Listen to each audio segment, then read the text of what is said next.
지금 많은 분들이 궁금해하고 있는 게 네. 코스피가 2600도 깨졌던 적도 네, 있는 네, 것 같습니다. 맞습니다. 이제 본전만 털고 나오겠다는 사람도 생기는 것 같은데 네.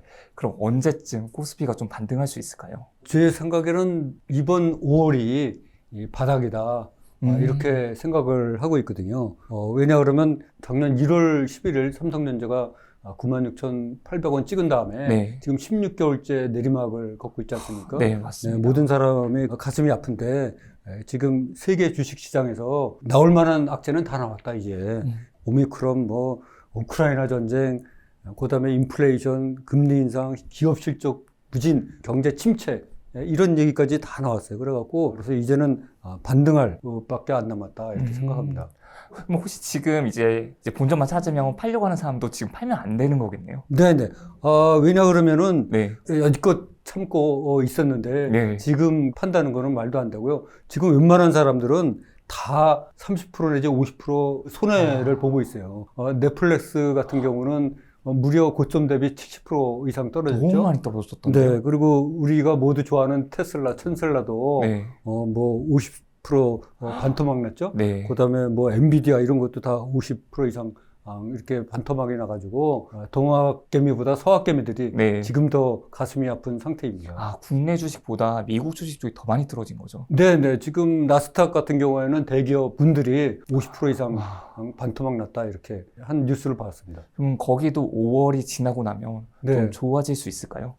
왜냐하면 증시 속언에 5월은 잔인한 달 속담이 있습니다. 왜냐하면 역사적으로 보면 항상 네. 5월은 안 좋았던 모양이에요. 요달만 피하면 좋아진다. 이런 게 주식시장의 속설입니다. 그럼 작가님은 이제 지금 좀 공격적으로 투자를 하시는 편이신가요? 아닙니다. 저도 공격적으로 못하고 있습니다. 왜냐하면 네. 제가 그 코로나 사태 때 슬픈 기억이 있거든요. 그래서 2020년 3월 19일 날 하루에 제가 2억 4,400만 원을 손절했고요. 2억 4,400이요? 예, 하루에. 그 3월 달에 네. 모두 3억 5,600만 원을 손절을 했습니다. 5억이 넘는 돈을 그러니까 합쳐서. 네, 합쳐서 그 원인이, 물론 제가 신용을 많이 쓴 것도 이유가 있지만, 코로나 사태와 같은 대형 사고가 터졌는데도, 네.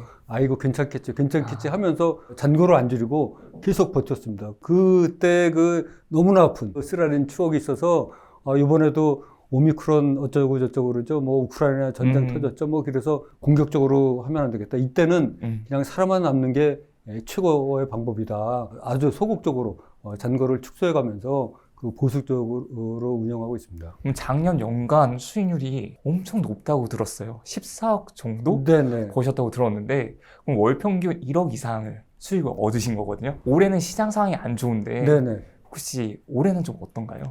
올해 좀 전에 말씀드렸듯이 이제 소극적으로 운영하고 그래갖고 지금 24개월 연속 흑자를 실현 중에 있고요. 올해도 한 평균 3천만 원 정도는 뭐 벌지 않았나 이런 생각이 듭니다. 비법이 너무 궁금해요. 오늘 뭐 하나씩 풀어놓고 가도록 네. 하겠습니다. 너무 감사해요. 네. 그러면 그 전에는 좀 수익률이 어땠을까요? 이게 상반기하고 하반기로 나눠볼 수가 있겠는데요. 작년 상반기는 수익률이 꽤 좋았죠. 그래도 아직 시장이 완전히 죽지 않았을 때를 갖고 작년 상반기에 9억 9천 정도 벌었어요. 그리고 하반기에는 한 3억 6천, 5천 이 정도 벌은 것 같아요. 그래서 작년 상반기에는 110%나 120% 정도 수익률을 얻었을 것 같고요. 네. 하반기 연 환산으로 해서 네. 하반기에는 한 30%, 40, 연간 수익률로 그래서 연평균 한 70% 정도 이렇게 수익을 얻지 않았나 이렇게 싶습니다. 2020년도는 아까 말씀드렸듯이 너무 안 좋았죠. 3억 5,600을 이제 코로나 사태 때 손절했지 않습니까? 네. 그런데 2020년대도 연통산으로는 플러스로 만들었습니다. 네. 그렇게 손해를 보셨는데도 플러스를 만드신 거예요? 플러스로 뭐 6월부터 네. 계속 이익을 내가지고요. 네. 이게 정말인지를 그래도 못 믿는 사람들이 있을 것 같은데 혹시 계좌 인증도 좀 가능하신가요? 한번 보여드릴까요 지금? 잘 보셨죠? 너무 잘 봤습니다. 예. 그럼 이런 수익을 내는 게 그 비결이 단기 매매인가요? 예, 맞습니다. 단기 매매는 이제 날아다니는 그 10마리 새보다 잡을 수 있는 한 마리 새에 집중하면서 계속 티끌모아 태산으로 제가 이게 돈 뭐 10억 얼마 벌었다 그러지만 수많은 종목에서 뭐 10,000원도 벌고 10만 원도 벌고 100만 원도 벌고 이래서 모아진 금액입니다. 혹시 단기 매매랑 초단기 매매 그런 차이점이 좀 있나요? 이게 초단기 매매는 이제 짧게는 뭐 몇 초, 아니면 몇 초요?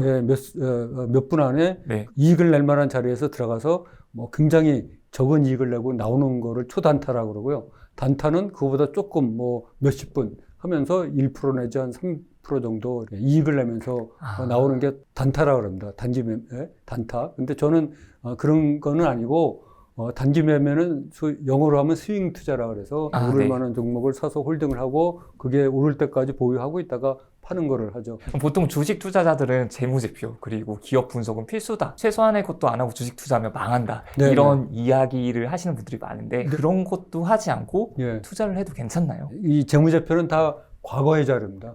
과거의 자료라서 이미 그 주식 가격에 다 반영이 되어 있습니다. 그리고 이 과거의 자료로 미래를 예측할 수가 없어요. 그래서 이 재무제표는 주식 투자하는데 별로 도움이 안 된다. 그게 미래를 대변해 줄 수는 없는 거네요? 없죠. 예, 과거의 자료이기 때문에 미래를 전혀 대변할 수 없는 거고. 네. 그리고 제가 이제 하는 매매 방법이 주로 세력이 큰 돈을 넣은 그 장대 양봉이 발생한 그 주식 위주로 들어가는데 거기에 세력은 자기 돈을 수십억, 수백억 이상 넣는 거 아닙니까? 네. 그러면 회사에 대해서 철저하게 분석을 합니다.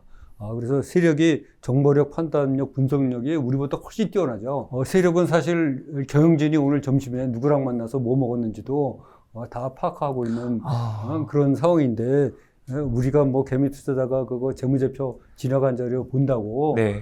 그게 될 거냐. 또 여기서 중요한 거는 재무제표나 이런 거를 자꾸 보다 보면은 과감하게 질러야 될 때 못 칩니다. 거기에서 멈칫멈칫하면서 보는 손해 있지 않습니까? 기회 이익의 상실. 그거하고 또 내가 과감하게 들어가서 내는 이익하고 과연 그럼 어떤 게 더 전체적으로 플러스인가? 1년, 2년 따져봤을 때. 네. 제가 과거의 경험으로 봤을 때 과감하게 들어가는 게 훨씬 이익을 많이 내더라.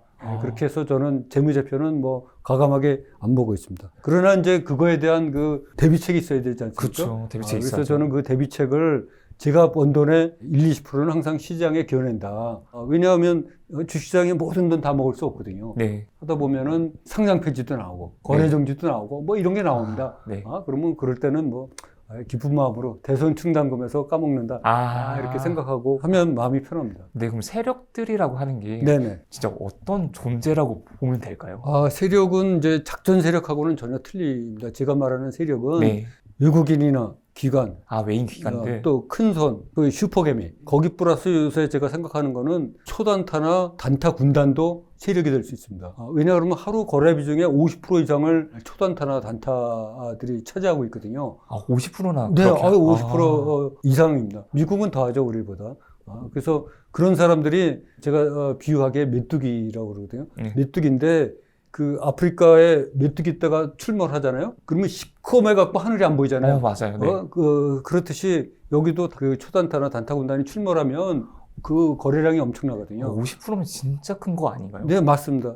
그런 세력들이 큰 돈을 넣은 거, 그거가 이제 세력주라고 제가 칭하고 있습니다. 그러면 보통 주식은 네. 장기 투자를 해야 된다. 네네. 장기로 보유해야지 내가 좀 가치 투자자로서 성과를 볼 수 있다.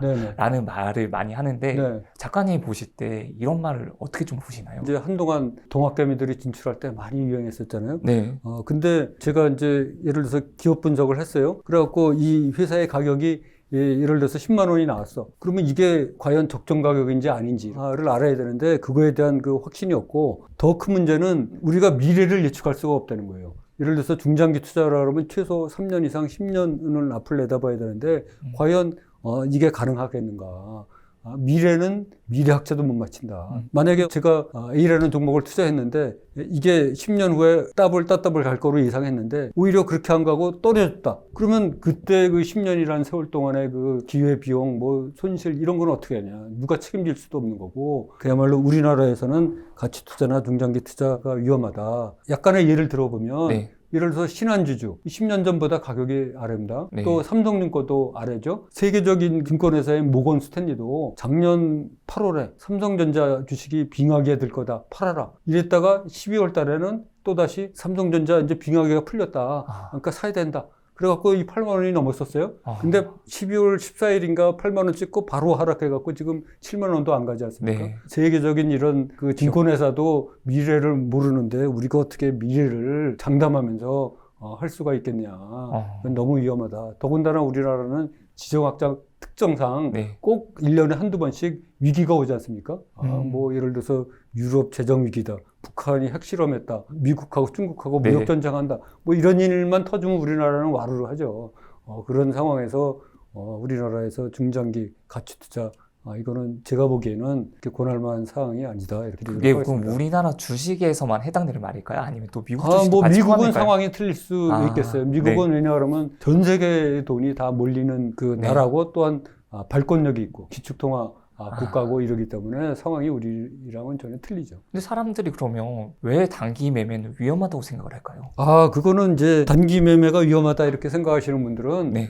대개의 경우 실제로 단기 매매를 실제로 본인들이 안 해보시고 네. 무조건 단기 매매 위험하다 이렇게 했는데 저는 단기 매매는 과학이다. 이렇게 과학이다. 네. 과학이다 이렇게 주장하고 있고 네. 생각하고 있습니다. 그리고 그거를 입증했습니다. 저는 그 과거에 실거래 건수가 5만 건이 넘고 차트를 500만 건 이상 봤어요. 그래서 그거를 다 데이터화 해가지고 나름대로 모델을 만들고 네. 그랬거든요. 지금도 계속 업데이트하고 있습니다. 그래서 굉장히 위험하다는 거는 그야말로 손바닥으로 하늘을 가리는 처사입니다. 그러면 그런 공식이 있나요? 공식 네. 같은 건 없고 이제 그러니까 나름대로 제 시스템은 있죠. 패턴이 있어요. 근데 이제 제가 가장 중요하게 생각하는 거는 주식시장에서 아무도 믿을 수가 없지 않습니까? 세상에 위험하지 않은 주식은 없다. 이렇게 네. 항상 얘기를 하고 있는데 그래도 믿을 수 있는 거는 세력이 큰 돈을 넣은 거. 그거는 일종의 보험이고 담보다 이렇게 생각을 하거든요. 그래서 제 생각에는 이 세력이 큰 돈을 넣은 거를 보험 담보로 해서 그거를 믿고 세력과 함께 들어가서 세력이 팔기 전에 미리 싹 팔고 세력보다 먼저 나오는 그런 철학을 가지고 있습니다. 그래서 티끌 모아 태산으로 한 푼 두 푼 모아서 그 복리의 마법을 실현하고 있는 거죠. 근데 전업 투자자가 아닌 이상 이제 네. 직장에 있으면서 매일같이 주식을 보는 게 쉽지 않을 수가 있거든요. 예, 맞습니다. 그럼 단기 매매를 하기는 좀 직장인들은 좀 힘들지 않을까요? 절대 그렇지 않고요.